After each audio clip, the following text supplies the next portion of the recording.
All right. Good morning, everyone. Happy New Year, and welcome once again to the Combined Strength Podcast. For those of you who don't know us by now, I'm your host, Shane Sutcliffe, and I'm joined today by my regular co-host, Shellen Nowakowski, as well as our very special guest today, our production planner, Jay Jansen.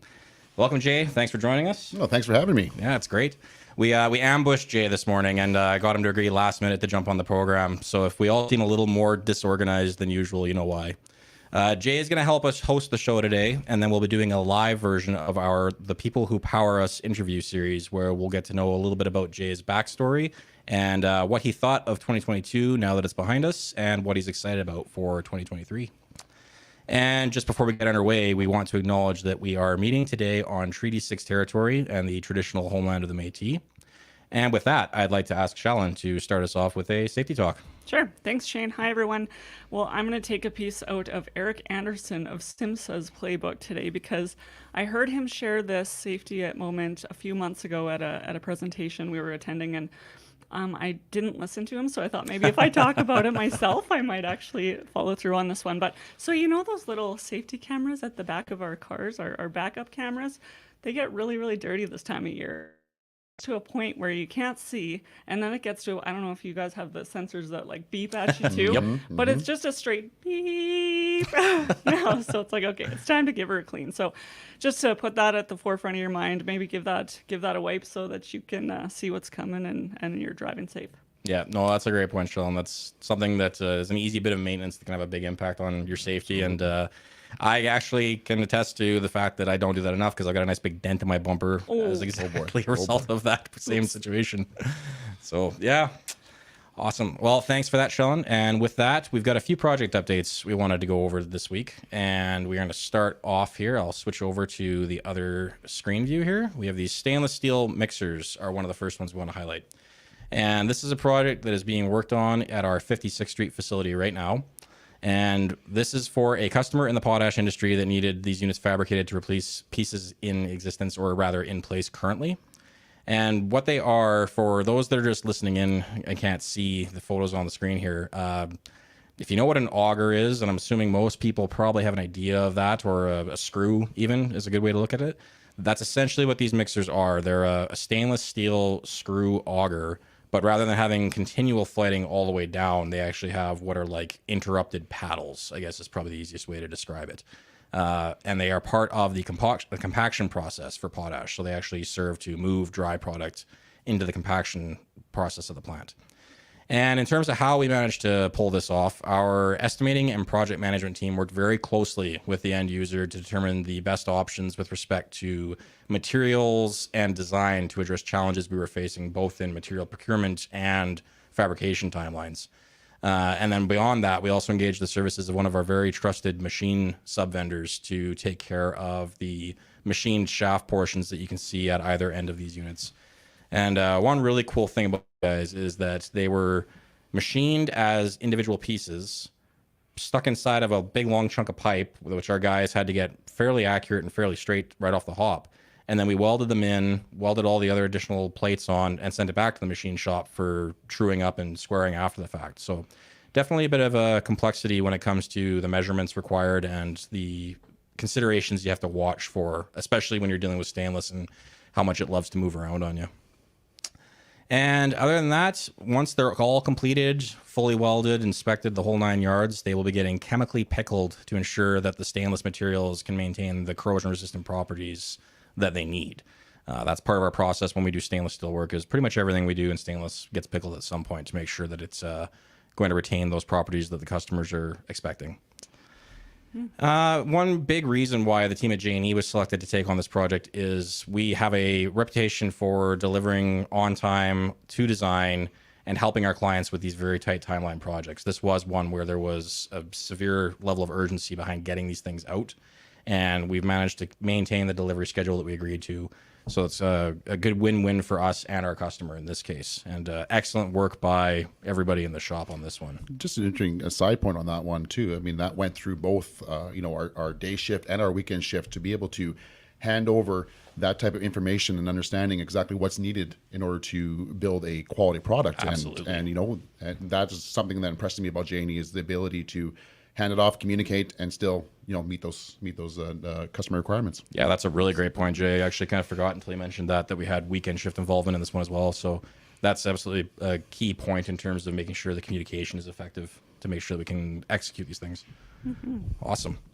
Great. I think that covers everything we wanted to talk about on that one. And Sean, I'll let you roll to the next guy here. We are looking at the surge bin. So this one is one that Sean's going to take over for us. Sure. Yeah. So what we're looking at here is a bin. It's part of the compaction process for a potash customer in the province as well. And so what we're looking at is a bin that's made up of two different sections. The top section is actually carbon steel, and the bottom section is made out of 2205 stainless steel. And that bottom section is going to be bolted on to the bottom once it's done. So it's a bottom hopper section with four feeds coming out of it. And so how do we do this? Again, as Shane mentioned, stainless comes with a unique set of challenges around fabrication tolerances and skill sets required to work with stainless. As he mentioned, it likes to move around on you, particularly when we're using larger welds. And for this, it was a lot of heavy plate, both the carbon and stainless was a lot of heavy plate. So required a lot of heavy welding on this one. And so because the bottom is stainless and it's going to be bolted on, it was critical to keep the flanges straight to avoid gaps when it's assembled. So in this photo here, you can see this is part of our trial assembly process. And so to keep those flanges flat so there's no gapping through assembly. Not to mention having to have those bolt holes line up. I can't even count how many bolts would be a lot on this unit, yeah. And so to have those line up perfectly from one piece to the other is pretty great. But fortunately, we were able to subcontract out the drilling of the bolt holes on the stainless channel flange sections, which would have been quite challenging for us to keep the channel straight with the actual number of holes that was required there. And so then we were able to just match up the holes in the drill holes in the carbon steel to match that stainless section. And so I was chatting with our project manager, Dennis Perry, on this one, and I asked him why bolted versus welded. Obviously, there's different things that come with carbon and steel welding with different requirements, but essentially just ease of assembly on site is just a better option there for them. And then I asked Dennis kind of how he thought the overall project went, and he just said when working with stainless, we have to be very strategic in our build sequence, especially when bolted flanges are involved. Once again, we were able to meet scheduled requirements with quality at the forefront as always. So it was certainly another win for the project team on this one. And then our shop supervisor was roaming through the office here the other day, so I stopped him and asked him for his thoughts on this project as well. And he said he thought it went really well. And again, reiterated the challenges that come with working with stainless, but I would certainly suggest that the success of this project is just another testament to the incredibly skilled and talented people that we have on our team here. So great job to everyone who worked on this project from project management all the way through to our crew out in B Shop here. Well done. And sorry, I forgot to switch. Just for a semi truck for size, here it is leaving our shop. So. Yeah, it's good scale photo. Right. Yeah. So yeah. That's awesome. That's a really cool project, and I mean, you kind of already commented on it, but I just wanted to reiterate those stainless output chutes having like 4 individual openings like that have to line up to. I'm not sure if this is going to existing on site or not, but either way, like you said, there's a huge amount of work that goes into maintaining dimensional tolerances between multiple openings like that, right? Especially when it's, it would be far simpler to build something like this one big piece that's all formed and whatever, but it's not cost effective, nor is it economical, right? So it's definitely a really good example of, again, just the level of detail and the level of attention that our staff put into putting together fabrications like this. Certainly. So, big kudos again to all the staff at JNE for that one as well. All right, we got one more project update here that we want to talk about before we start bothering Jay about his past. And this one is another project that's primarily taking place at our 56th Street facility. Same story kind of as the mixers. This has got both day shift, night shift, and weekend shift involvement. And this fabrication is a retrofit hood and some supporting ductwork for a customer in the potash industry. So these components are sections of ducting and a newly designed removable hood assembly that are going to be adapted to an existing component on site. They're part of the potash drying process. And they're actually made from a variety of stainless steel alloys. So it's not actually all the same grade of material in each of these fabrications. There's some different materials that are used as wear plates versus what's being used as the main component of the fabrication, if you want to call it that. And primarily being chosen as a result of their corrosion and heat resistance properties is my understanding for this one. And for the people that are watching, you can obviously see the photos. For the people that are listening, the best way to describe this thing, and I kind of had to giggle when I was writing the script, the box that we're building for this hood looks kind of like a coffin. Okay, good. Probably Right? one way Yeah, I to was thinking the same thing. Yeah. But I'm not the only one. My brain went there, and I. Yeah, Okay. it's just, it's one of those things where, how else do you describe the shape, right? So tapers at the bottom, wider at the top, and it's got that traditional coffin shape. And one of the really cool things about this one that, again, highlights the quality of the process that our people follow and the skill of our tradespeople is that the actual body of this thing is significantly thinner in terms of the material than the rib stiffeners that go around it. So that obviously has some implications in terms of, again, welding, distortion, forming tolerances. I kind of jumped ahead a bit, but our forming department, or rather our parts department, were the first ones to get their hands on this job. And there's some pretty neat, intricate forming that you don't necessarily see in these photos. That's just, again, another testament to the quality of work that our parts department executes on. And once the forming was completed, like I kind of led to before there, our fitters and welders took those parts, started the assembly. Overly, it's not super complicated in terms of the shape. It is pretty much, like we said, just kind of a coffin, open on both sides with a that attaches to one end. But there is some pretty neat mechanical work going on the one side where there's a access hatch that has its own closing mechanism and locks and stuff. So some neat mechanical considerations that our people had to make sure, again, proper fit up and welding so that it'll all move and interact the way it's supposed to. And same story as the other stuff. Once this is welded and cleaned and inspected, like all other stainless work, it'll get pickled, make sure that the stainless maintains its properties as it's supposed to. And again, another reason why JNE is kind of selected for projects like this, we do have quite a wealth of experience working with various stainless alloys. And we've actually developed quite a number of industry-leading weld procedures when it comes to working with these grades. There's a lot of work that goes into setting up just the infrastructure to be able to do this work, let alone having the skills to do it. There's a lot of time and effort spent in developing the weld procedures and maintaining that. So it's definitely something we're proud of and something that puts us kind of, the forefront of our industry in terms of our experiences and our capabilities. Right. And beyond that, we also have a great depth of knowledge and access to industry experts when it comes to situations that don't necessarily align with norms. Like possibly it's a different combination of corrosion factors and different materials that the customer wants to try using to try to mitigate those issues, but it's not something that's been done before. We've got really great contacts in the industry and a lot of skilled and experienced people that can put their heads together to come up with those solutions and figure out something that will ultimately serve the need as the customer has, right? Right. So again, very neat project. Jay, I don't know if you've got much to mention on this one. I know it was something that you were fairly involved with. I think over the last couple of weeks, from start to finish on that one as well too. And again, working with the staff on the shop floor, the fabricators, talking about this is a stainless project, but there are 3 or 4 different weld procedures that have to go on this one as well too, right? So the welders have to know at what point they're welding which procedure and changing the wire and stuff like that. So again, in order for it to flow smooth, have that timing down pat. Again, a testament to those guys on the shop floor being able to put that together and keep that all, quality and integrity of the piece together of that. So yeah, absolutely. That's a good point too. Yeah. So if you're looking to order a custom coffin, you know where to go. Yeah. There's a new side business for us. Yeah. Stainless steel coffins. Amongst that we're going to chat about. Yeah, exactly. Awesome. Okay, well, I think that is everything we wanted to highlight for project updates. And at this point, let's just turn this over to Jay here. We're going to have a quick interview, or maybe not so quick, depending on what all we get into here. But yeah, Jay, we're going to just find out about why you came to JNE, why you stuck around so far, and kind of what your experience has been to date. And I think Shallon's got a few questions she wants to kick off with. Sure, yeah. So why don't you start, Jay, by telling us just a little bit about your life and what led you to working at JNE, and what are some of the defining moments maybe or decisions that brought you to where you are today?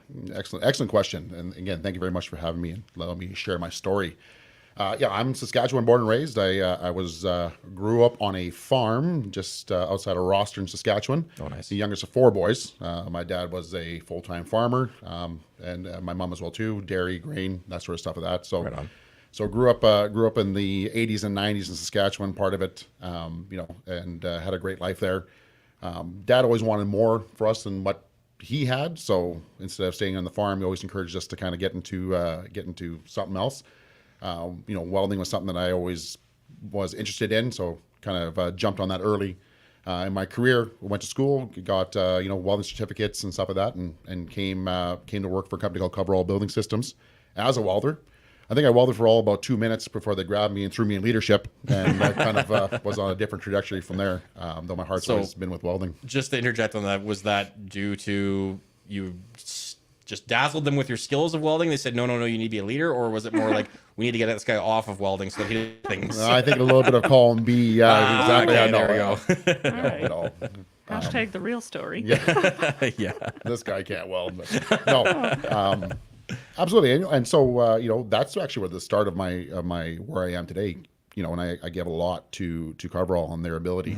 Anybody who knows about the company, which is Norseman Structures now, know that it wasn't back in the day wasn't the greatest product to work with, working with galvanized pipe. Oh, yeah. Welding with respirators and full leathers on and plus 30 heat in summertime. Oh, boy. But the one thing Coverall did do, which I give them credit for, was they invested in their leaders. Right? Oh, excellent.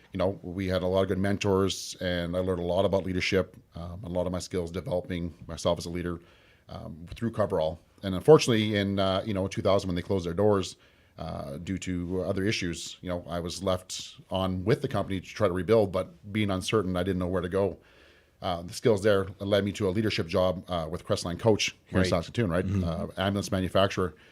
Again, coming from a building industry into an ambulance building industry, it's two different completely. But with my leadership skills, allowed me to grow within that company as well too. Crestline, I credit a lot to them as well too, taking an interest in me and my growth. And then, in my later years with them, Crestline was able to sponsor me to go back to school. Working with a mentor there, he said that you'll never get to that next level because I'm always looking to grow and do more. And he said, you won't get that next level without a university education. Right. Here I am in my late 30s, never thought I'll ever go back to school for that, not knowing what to do. And fortunately, through CME and Athabasca University, I was able to do a certificate course, manufacturer's manager certificate course, which was a 10-month course. And through there, I met the university business college dean. Her name was Dr. Deborah Hurst, who was like, "You should do your MBA." And I looked off. I thought, "You're crazy." I mean, welder from Saskatchewan, farm boy doing his MBA. And she said, "You're perfect for it." Wow. So Crestline, wanting to invest in me, that basically said, "You know what? Hey, we're going to pick up the tab on this, and we're going to put you through school because we believe in you, right?" Yeah. And I was looking for a little bit of help. I wasn't sure how I was going to do it, student loans or stuff like that. But they invested in me, and off I went with that, and got my MBA, and worked with them. I worked very closely with the CEO on a lot of projects. But the time had come at Crestline where I hit a ceiling on my ability to be what I was able to do. And, the CEO knew that in order for me to grow and develop that business acumen to become that next level, I need to go somewhere else. And I was very fortunate that JNE was looking for somebody at the time, and to which, I applied and went through rigorous amounts of interviews. I actually sat down and interviewed JNE as well too, Ian and those, and, which brought me here to a completely different role, because my role here at JNE, being production manager, is different than when I was being a plant manager, say at Crestline or at Coverall. So Yeah. Well, I ran into, I believe it was Nicole, right, from Crestline, and again, maybe this was a few months back, and we're just slowly getting to know you, Jay, and we're going to get to know you better. But Nicole had nothing but amazing things to say about you and how dearly they miss you. So that gave us some confidence too. And yeah, we got the right guy. Nicole, funny thing, she was my biggest cheerleader when this whole thing came down, because the executive at the time that was encouraging me to go to school wanted me to be an engineer. He kept pushing engineering, and Nicole's looked at me. She's like, "You're not an engineer. You would never do that, right?" So she was.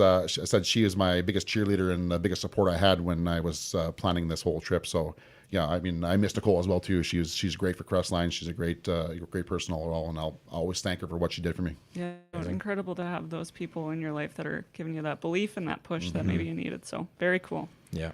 Awesome. Okay. Anything else that you want to talk about? Defining moments in your life, that decisions to kind of brought you where you are today. Oh boy, there's quite a few defining moments of that. Again, realizing that as a person gets out of his 20s into his 30s, and what do you want to do next in your life, and being able to decide that. But I will talk a little bit back in 2005.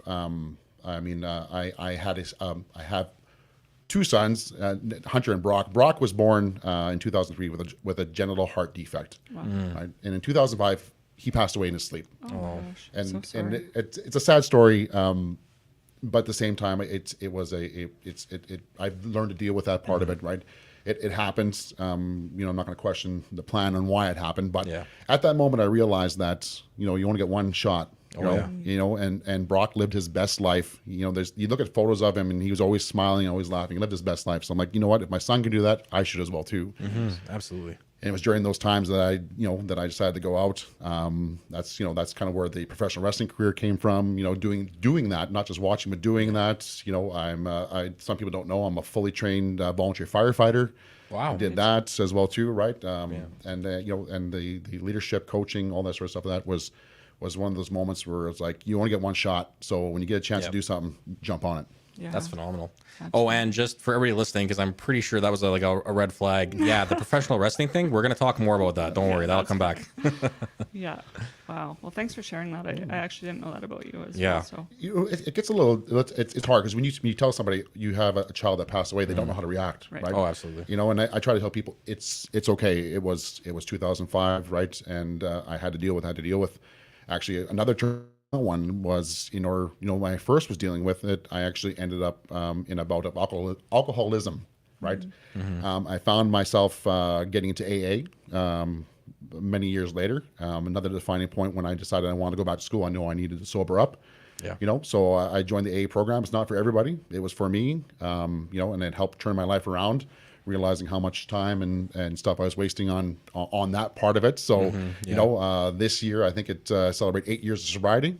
Wow. Congratulations. July 1st, and it's been a great thing. So That's amazing. Absolutely. Yeah. Thanks so much for sharing that. And it just, Yeah. Hearing that, it puts so much more power behind maybe the story of progression through Crestline, through your going back for education. It puts a why behind it, right? And that gives us kind of a insight into Jay's life and who you are as a person. So thank you so much for sharing that. my pleasure. Oh, yeah. That's huge. Yeah. Awesome. Okay.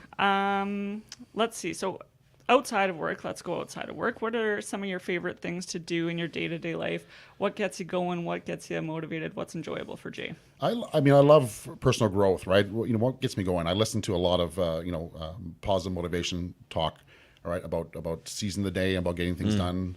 I love reading. My wife, who I met through wrestling, Danny, she's my rock. Together we're members of Saskatoon Dog Rescue. Oh, wow. So we realized that there's a lot of dogs out there. She's an animal lover way more than I am, but she, that grew on me. Yeah. There's a lot of dogs out there, that don't have homes, that are left to be abandoned. Sad stories of hearing about moms and pups that are, left out in the cold, having pups under the deck and stuff like that. So, we take dogs in and we raise them our own as our foster. We call them our little fur babies, and then we do what we can to get them along, Absolutely. and then get them fostered out and get them out there. So that takes up a lot of time outside of work, but it's something that Danny and I just love to do. So cool. That's got to be tough though, letting those ones go. Hey. Oh, well, beginning. Yeah. Yeah. But then, what happens is that, as time goes on, we get messages either via Facebook or text messages, pictures of, oh, look, it's 6-month anniversary, or they had a birthday, right? So it's like our foster grandkids, we get, so they keep us involved a lot of the times, which That's awesome. which is really, really good too. Yeah. So Very it was hard, but when you get this, you're excited to get them to their homes and their new forever homes and seeing how they do. So Well, and just being able to stay involved and watch them grow too. I mean, lots of talk about social media being a plague on humanity, but then you hear stories like that where it's really enabling you to stay connected with these creatures that you developed a very tight bond with. That's pretty cool. I gotta say that's amazing. I can't believe everything we're learning about you here in like 5 minutes. Apparently, so many Man, different. just Rambling unreal. on with stuff. Yeah, no, this is No, awesome, it's- Jay. Thank you for opening up and sharing this. This is very special. Yes. Yeah, Shellen, what we got next for him? I'm kind of drawing a blank here because I'm just like blown away by the story. Like, you could just keep talking. Just Yeah. keep talking. Well, I mean, Yeah. we can talk about 2022 in general. That was a development year, right? I came out of 2021, right? We had COVID, we had all sorts of things. Ended up with Crestline. I said I ended up having supplier issues, right? So there's Right. chassis issues and such like that. Causing some concerns. So there was that unknown what was going to happen with the business as we go into that. So as 2022 hit, a few key things happened. Actually, I bought a new home. My wife and I bought a new home in Laird, Saskatchewan, a beautiful corner lot. So we had that home moved into. I started with JNE in April. Danny and I got married in August. Oh, wow. Wow. And so it was a really good year. So you were basically living the 2022 is a whirlwind poster. Yes. Like you're the poster child for 2022 being an absolute blitz. Because I know talking to many people and just my own personal experience, that's what it felt like. It felt like 2022 was here and gone in the span of 3 weeks. Well, it's like things opened up again, and it was like Oh, yeah. everyone was like cats let out of a bag, right? Oh, We all absolutely. just went, and I know for myself Yeah. too. I did a whole ton of things, just reflecting on the year Yeah. at the end of the year here. I was like, oh my gosh, looking back at my calendar, Yeah. I couldn't believe it. So yeah, that's an amazing year for you, though. Well, and even the new home part of it was Yeah. we were thinking about it, and we found a place, and it was late 2021, and Christmas was coming, and we thought, oh, the people are not going to be motivated, but it was like all of a sudden, within 3 weeks, bing bang boom, the house is yours, and we got to get packing, we got to get moving, sort of thing. So Just go. exactly, Yeah. It's No kind time of to stop. interesting. My other two children, so I have the ages right, a 14-year-old son and a 13-year-old daughter, who comes stay with us every second weekend. When we were letting them know. So funny story, my wife Danny, she's a huge Simple Plan fan of the band Oh, Simple yeah. Plan, right? Yeah. So Pierre, she just loves Pierre, and I found that app called Cameo, Right. and Pierre's on Cameo, and Oh, wow. it was really cheap for me to send him, and I gave him some messages about things like that, and it's completely surprised her Christmas time. I won Christmas that year because Pierre was giving Danny a personal message, right? Competition. Yeah. And he said to her, like, congratulations on moving to your new home in 2022 and stuff like that. So Oh, wow. when the kids came at Christmas time, I said, we didn't tell them about the house. We left it as a surprise. So I said, Danny, show them the Cameo footage. And so they're watching. They're all excited because Pierre is talking to Danny. And all of a sudden they're like, wait a minute, what new home? What are you talking about? Like, Merry Christmas. You're getting a Oh new my home gosh. there. So That's awesome. so we love to do fun things to try to surprise people and things like that. Like, again, it's like you only live once, so Oh, yeah, try to make the absolutely. most of it, right? So good. Love it. That's and awesome. you, if I am not mistaken, have been to Simple Plan a few times in the last couple of years, haven't you? Yes. Again, Yeah. as we saw them at the exhibition, right? Oh, right. Yeah. Again, a funny story. Danny was like, "They're coming." We bought the pass to be kind of front of the line. But we weren't the first ones there. There were about 5 or 6 people ahead of us. Mm-hmm. And then they were handing out a couple of those free to meet the band. She didn't get one. She was devastated. She didn't get one, but she rushed as soon as the gates opened right to the front stage. I was hanging back. Now, through my wrestling career, I've met a lot of great people. I made a lot of great contacts. The one gentleman, McGuire from he was on C95 or 102. Oh, yeah. He was involved with wrestling quite a bit too, and McGuire and I developed quite a relationship. And so I'm hanging back while she's at the front stage, and I'm just seeing what's going on. McGuire walks by and says, what are you doing? So I explained the situation about Simple Plan and how Danny's a huge fan and why we're here. And I was like, oh, she really wanted to meet them. He goes, you want to meet them? I'll make it happen. So I go back and I say, Danny, you want to meet the band? I said, let's go, right? And everybody looking around like, what? So she got to go and meet the band because McGuire did me a solid, and Nice. and that was a great thing. And so she got to meet the band. And then when they came back here just recently with, they came back with, oh my gosh, drawing a blank, with Simple Plan and oh gosh, I'm just getting stage fright with that, who they came here with. I know. We talked about it. I can't remember either. Yeah. It's okay. It'll come to me when we're talking about something else. But yeah, we went to see the concert there, and that was really, really interesting with that one as well too, right? Awesome. So it was, yeah. So we've seen them a few times. She's seen them a couple more times outside of that, but Simple Plan is so good. I would go back to that concert anytime. Nice. Yeah, no doubt. That's so awesome. Okay, let's take a step back because I feel like listeners are like, well, you keep like hinting at this wrestling thing. Like, can we just Yeah, like, we gotta unpack cover that this? up here. Let's talk about it. So how did you get into this, Jay? So, as I talked about growing up on the farm and the youngest of 4 boys, one thing my dad loved, he loved to watch wrestling. So back in the 80s in Saskatchewan, you got Stampede Wrestling out of Calgary. Stu Hart, Bret Hart, so it would be to the point. It wasn't exactly this, but we tell the story remembering that Dad would actually shut the farm down on Saturday afternoon to watch wrestling. Nice. So he would watch and he would laugh and joke about it, and he'd make fun of us and stuff like that. And we would watch with him. After the show was over, and Dad would go back to work. And on Saturday night, we would set up the basement as our own little wrestling ring, and my brothers and I would, Boy. we made our own title belts out of cardboard, and we would.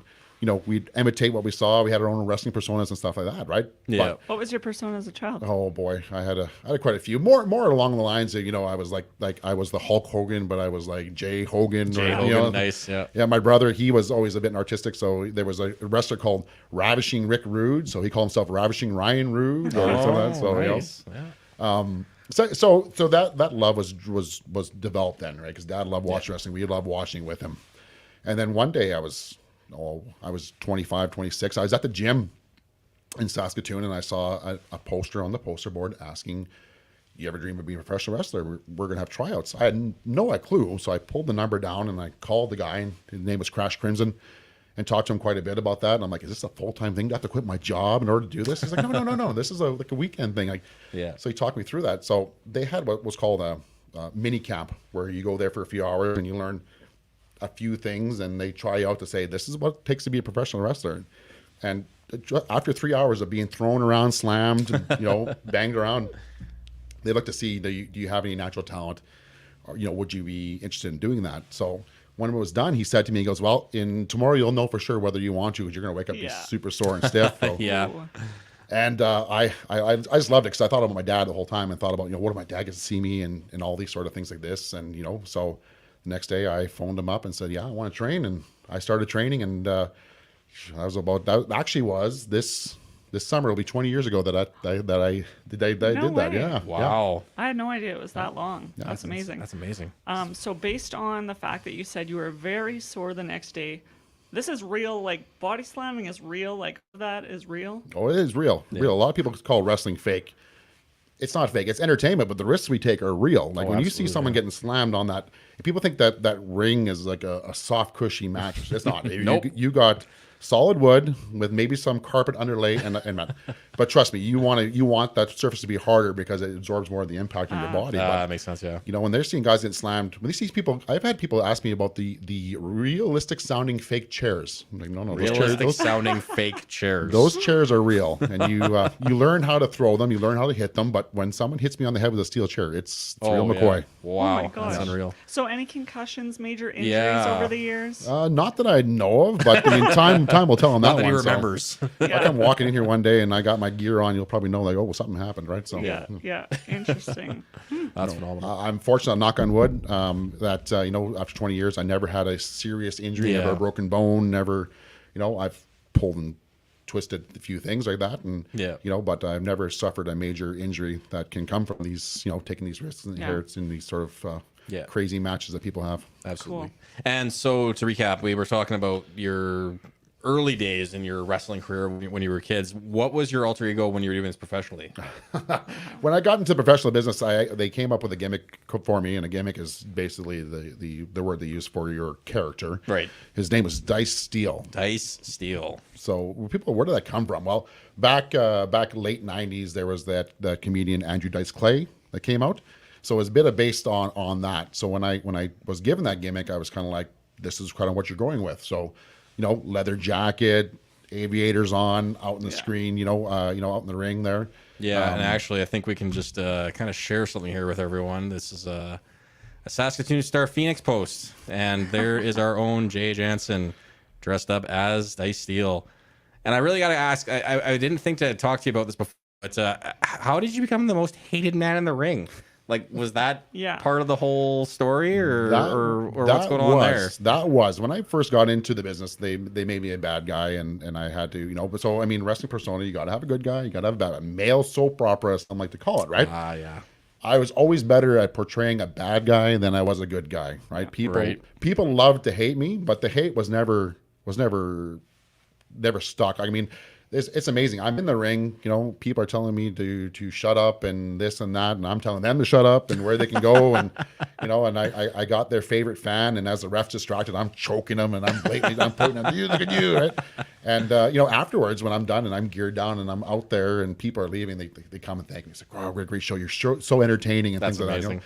So I learned how to really get the crowd going with a bit of arrogance. In my later year, before I was done, well, not that I'm done, but when I was before COVID hit and things started shutting down, one of my gimmicks was I slicked my hair back with some Brill cream. Oh yeah. Take out a comb and I'd comb my hair. Oh, nice. So I go and I do a slam on a guy and I get my comb out and I'd be all there, and the crowd would just, as soon as that comb come out, they were just like ready to lynch me and throw me out of the building. So, but it's all part of entertainment. That's phenomenal. Right. That sounds like so much fun and such an entertaining spectacle, to say the least. Like, that'd be phenomenal to watch, to be honest. Yeah. Like, Well, I mean, people here have been asking, are you done? And I'm like, I thought I was done. I'm like, no, I probably got one or two left. A lot of people don't want to see it yet. So I'll make sure that I find a time and a place to get out there for people to come out and see. yeah, big JNE banner on your back while you're doing it too. Yeah.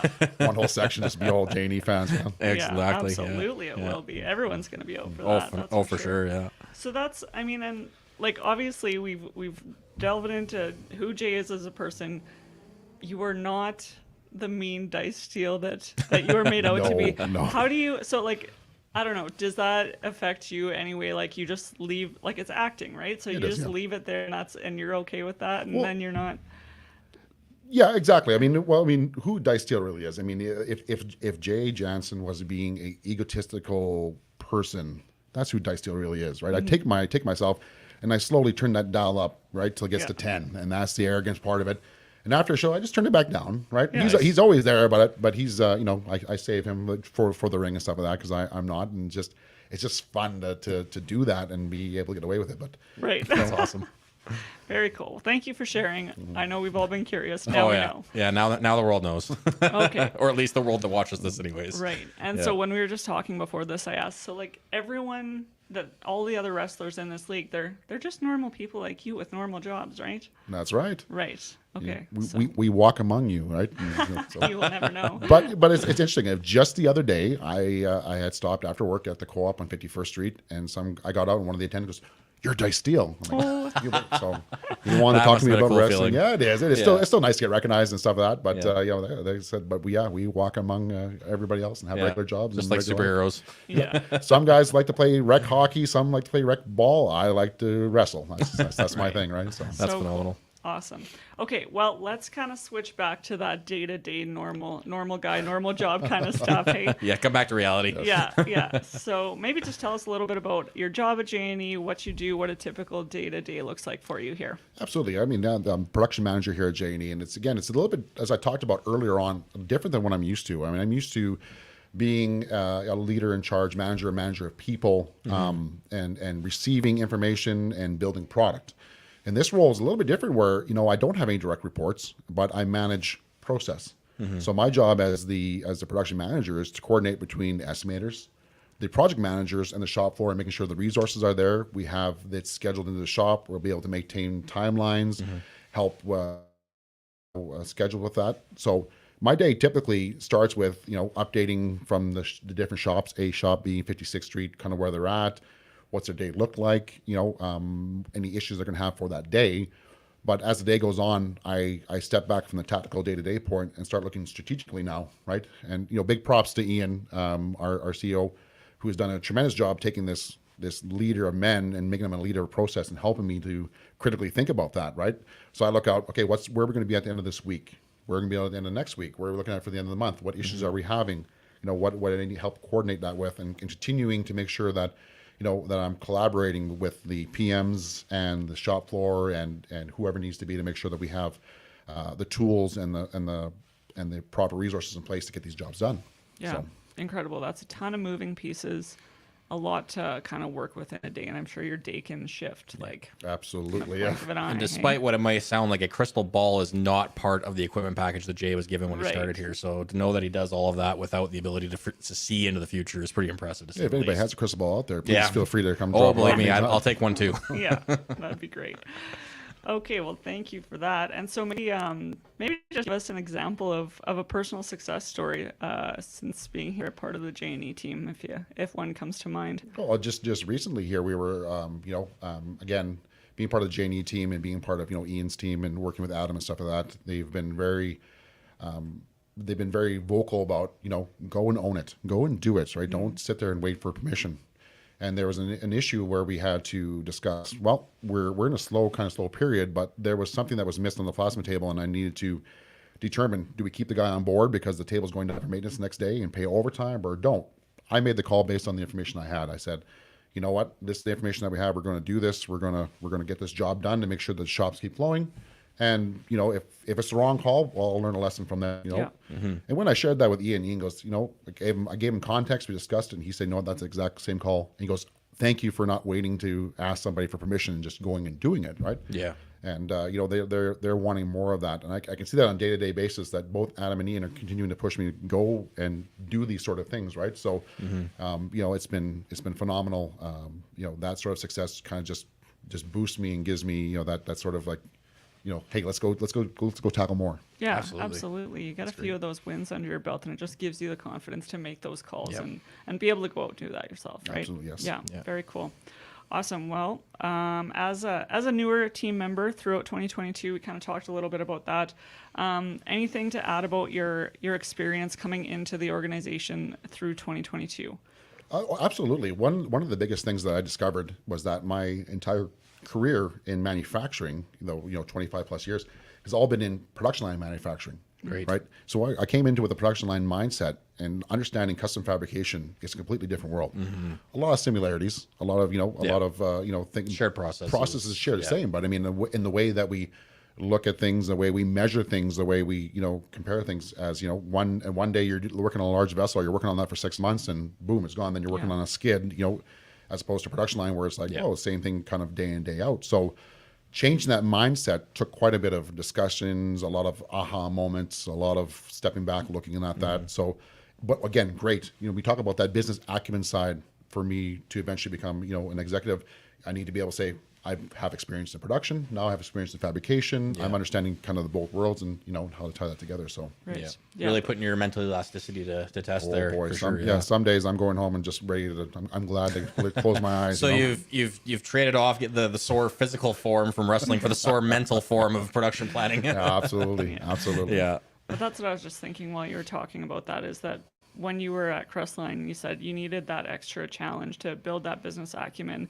And it sounds like you've certainly got that here, and it gives you a lot of space to grow and learn in that too, right? Absolutely. And the beautiful part about, again, talking about mentorship here, mentorship at JNE not necessarily is like, we're going to sit down and we're going to assign you a mentor and you're going to, I mean, it's beautiful, the communication with, with the management team to say, hey, listen, there's something here that we see, maybe a missed opportunity. What would you think? What would you do? How would you react? Right? Really putting the ball back in my court to strategically think about it. And that's something I never had before, right? In production line, it was like, here's the problem. Here's what you should have done. And next time, we're here. So they really challenge you to think. A lot less binary. And that's something I haven't experienced it, and it's been amazing. That's awesome. Yeah. Great. Well, and that's something that's come up in most of our interviews is really that mentorship that we offer. And some of it's structured and some of it isn't, right? Yeah. Some of it's situational, and you learn from those scenarios, and it gives the opportunity for mentorship, right? Yeah. And so it's interesting to hear, because I mean, when we've been talking about mentorship at a level of brand new welders and fabricators coming in, right? And we hook them up with a mentor, and they kind of help them kind of ease into the industry, figure things out, get their feet under them. But for you, you're not at that level. You're at a different managerial level. And so to see that mentorship still exists at that level is really cool. Absolutely, yes. It's amazing to see that, yeah. And you make a really good point too about the, there are some structured aspects to mentorship, and there are some that are much more freeform, and that plays exactly into what you talked about when you're transitioning from a production style work stream to custom fabrication, right? Like, we can go and give somebody a 200-page long book that says this is what you're supposed to do every day of the week.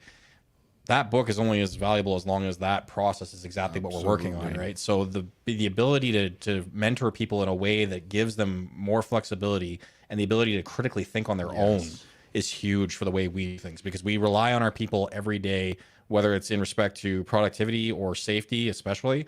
We really rely on the people that work at JNE to be critical thinkers and evaluating the world around them on their own without the need for somebody to say, put tab A into slot B. Exactly. Right? It's very much more like, here's a problem, we'll help you, we'll support you, but please work with us to find a solution. Absolutely. Yeah, and that's, in my opinion, of all the places I've ever worked, this is one of the few places that I've encountered that, and I've really come to value that. That's a huge part of the reason why I personally stay here. So Right. And it gives you some ownership in what you're doing, right? Exactly, Like, it gives you that, Yeah, it gives you a sense of pride in the work you've done, that absolutely. you've made a meaningful contribution to the bottom line, or however you want to look at it, right?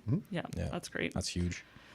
Okay, so looking forward then, what are you excited about for this coming year? 2023, new year, looking inside the organization, maybe outside the organization. I was just going to say, getting back in the ring. Yes. What's next for Jay? What's exciting? Very good questions on both, but with inside the company, absolutely continuing to grow and learning. As new products come in, we have some big projects that are coming up that are going to challenge me to think shop capacity wise, it's floor space and how we're going to move things in and out. That aspect of it. Another aspect that they're drawing on past experiences is with my lean manufacturing. So I've done lean manufacturing since '98 in production line world. I actually went out and I, talking about education, I went and got my I'm certified green belt lean with that. And when I got here, it was only about a couple months ago. All of a sudden, Ian and Adam were like, "Well, you're green belt certified. Why don't you want to take this challenge on, right?" So. The challenge has been, again, too, understanding what's lean in production manufacturing versus custom fabric manufacturing. And I've had a great time and a lot of fun with the supervisors and the lead hands and the people on the shop floor about understanding and getting excited about that. So our 5S program, our CIS program coming on. I've asked Shane, I've tapped him to come join the CIS team, which he has. So we're super excited about that. So what can we do to help increase efficiency and effectiveness of our process on the shop floor? And again, the guys and gals on the shop floor who keep giving us ideas, that gives ownership, right? Yeah. And that's what's going to keep them coming back to work, because they know that their small ideas are impacting the bottom line, which is of course, money in their pocket, right? So that's what 2023 is going to bring for me. And I'm going to be, come summertime, we'll be so swamped. And I'll say to the guys, you remember January when we were standing around sweeping floors all day? So there's that part of it. Outside. Again, great question, because what is next? Getting back in the ring is one thing, but I have a personal accountability, a gentleman by the name of Tim Thiessen out there who he and I are walking kind of similar paths, and kind of what else is out there? Well, how do you become uncommon amongst uncommon people? Right? We're reading similar books. I'm still back in the gym, still training for HealthWise. I mean, he's training to run an ultra marathon Badwater race, which is I think is absolutely insane. But he's going to do this, right? And so for me, 2023 is going to bring on what's that next milestone I want to accomplish. As far as physically and mentally goes. I'm staying here at JNE and that part of it, but outside of here, continuing with Saskatoon Dog Rescue, building a fence in my backyard for that sort of stuff. But what else physically can I get to do? Maybe I'm going to run a quarter marathon without falling down and dying. I don't know, but I'm constantly seeking learning mindset to say, what more can I do? I don't ever want to. I like to be 65 years old and still out there trying to figure out what's the next mountain to climb, right? So yes, absolutely. Always looking for that next challenge. Love it. So good. It'll be a continuation of that, let the cat out of the bag and continue learning and looking for areas, whether that means adult skating lessons or maybe see, they're good. Awesome. Anyhow, okay, well, I think that's really all the questions I had. Anything else, Shane, that we didn't cover? I think that was a lot. I mean, Jay, thank you very much for taking the time out of your day to do this. We appreciate you, opening up, sharing that backstory. I mean, there was some beautiful, frankly, sad parts to that it gives a real new backdrop to the relationship that you have with the people you work with. And, I know I've got a huge amount of respect for your story and where you've come from. And that's, that's a phenomenal path to walk, and not one that a lot of people could do without some challenges and tribulations, I guess is the best way to put it. That's, it's inspiring, I guess. To wrap that all up in one word, inspiring is Yeah. what I would use. Absolutely. Yeah. I was just thinking too, and I said this to you before, that I just think you're an incredible example for maybe people who are struggling with alcoholism or any other challenges in your life, that they can be turned around and Absolutely. I mean, you can push through those things and achieve greatness. So great job. Thank you again for coming on here and sharing all that. And this is why we do this, is because, like, not only is it for external people, but a ton of JNE employees just learned a lot about you. Yeah. And I think that's super important to address. Absolutely. And I think it'll be great for relationships internally too. So Awesome. thanks so much, Jay. Thank you. Awesome. All right. Well, I think that's everything we're going to cover today for our show. Again, thank you, Jay, for being on here. Hopefully we can get you on in the future with a little more advanced warning next time, maybe. Not the day of. My pleasure. Anytime. And thank you to everyone who has tuned in to watch the live show, or for anybody watching this, the recording after the fact, that is, or listening to the podcast when that goes out. If you enjoyed the show, or you know someone who would, please give us a like, a share on any of our platforms. Better yet, leave some comments. Let us know what you liked about the show, what you maybe didn't like about the show, or some ideas in terms of stuff you'd like to see us highlight in the future. We're more than happy to read those and get back to you as you can. If you got any questions about our company, that's another great way to interact with us, is leave comments on these videos, get on our social media pages, LinkedIn, Facebook, YouTube channels to a lesser extent. Get out there, interact with us, let us know what we can do to help you guys and solve the problems and challenges that you're facing as 2023 starts coming around our way. And also on those same channels, be sure to keep an eye out for the next time we post up about when we're going to be doing our next live stream, so that you guys can be informed. And we'll try to make sure that we leave enough advance notice so people can make some time in their schedules to tune into that. Thank you once again, everyone. Again, I'm Shane. She's Shallon. This has been Jay. And this has been the Combined Strength Podcast. Thank you. And we will see you guys again next time. Have a great day. Thank you so much.